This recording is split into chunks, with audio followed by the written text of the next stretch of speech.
भारत ये सिर्फ एक देश नहीं, एक एहसास है, एक ऐसी भावना जो हर भारतीय के दिल में बसती है। और इसी भारत के दिल में बसे एक सपने की कहानी है एपीजे अब्दुल कलाम की कहानी। एक ऐसी कहानी जो हमें सिखाती है कि सपने देखना कितना जरूरी है और उन्हें पूरा करने के लिए कितनी मेहनत करनी पड़ती है।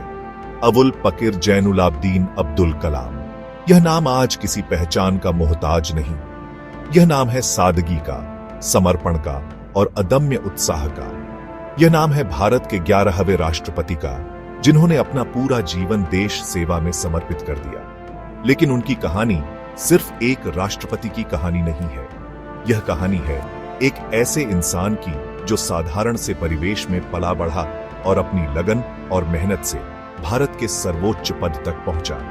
यह कहानी हर उस शख्स के लिए प्रेरणा है जो अपने सपनों को पूरा करना चाहता है। यह कहानी है भारत के मिसाइल मैन की।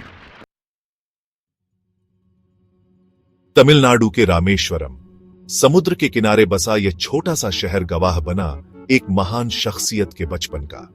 15 अक्टूबर 1931 को एक साधारण परिवार में जन्मे अब्दुल कलाम के लिए जिंदगी आसान नहीं थी। पिता नाव चलाते थे, परिवार बड़ा था, गरीबी थी, संघर्ष था, लेकिन इन सब के बीच कलाम के दिल में कुछ करने का जज्बा भी था।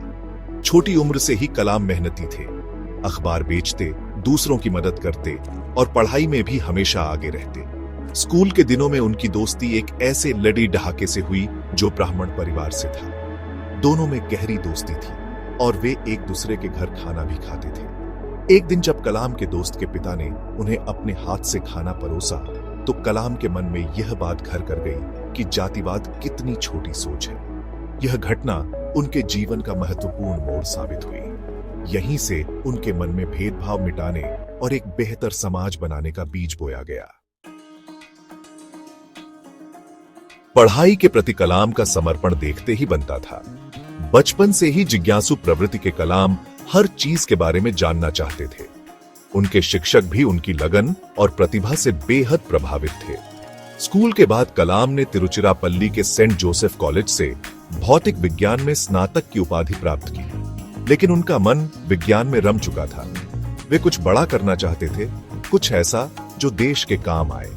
इसके बाद उन्होंने मद्रास इंस्टीट्यूट ऑफ टेक्नोलॉजी में एरोस्पेस इंजीनियरिंग की पढ़ाई की। यहाँ उनकी प्रतिभा और निखर कर सामने आई। वे हमेशा नई तकनीकों को सीखने के लिए उत्सुक रहते और कठिन से कठिन विषयों को भी आसानी से समझ लेते। इसी लगन और मेहनत का नतीजा था कि वे आगे चलकर भारत के जाने माने वैज्ञानिक बने। MIT से पढ़ाई पूरी करने के बाद कलाम भारतीय रक्षा अनुसंधान और विकास संगठन DRDO से जुड़े। यहां से शुरू हुआ उनके करियर का वो सुनहरा सफर जिसने उन्हें मिसाइल मैन ऑफ इंडिया का खिताब दिलाया। DRDO में उन्होंने कई महत्वपूर्ण परियोजनाओं पर काम किया। उन्होंने भारत के पहले स्वदेशी उपग्रह प्रक्षेपण यान SLV-3 के विकास में महत्वपूर्ण भूमिका निभाई। इसके अलावा पृथ्वी, अग्नि, त्रिशूल और नाग जैसी मिसाइलों के निर्माण में भी उनका अहम योगदान रहा। उनके नेतृत्व में भारत ने रक्षा क्षेत्र में महत्वपूर्ण प्रगति की और एक मजबूत राष्ट्र के रूप में अपनी पहचान बनाई। लेकिन कलाम का लक्ष्य सिर्फ मिसाइलें बनाना नहीं था। वे विज्ञान और तकनीक का इस्तेमाल आम आदमी के जीवन को बेहतर बनाने के लिए करना चाहते थे। इसलिए उन्होंने अंतरिक्ष विज्ञान, कृषि, चिकित्सा जैसे क्षेत्रों में भी काम किया और कई आविष्कार किए। अगर आपको यह कहानी पसंद आई हो तो लाइक, कमेंट, शेयर और सब्सक्राइब करना न भूलें।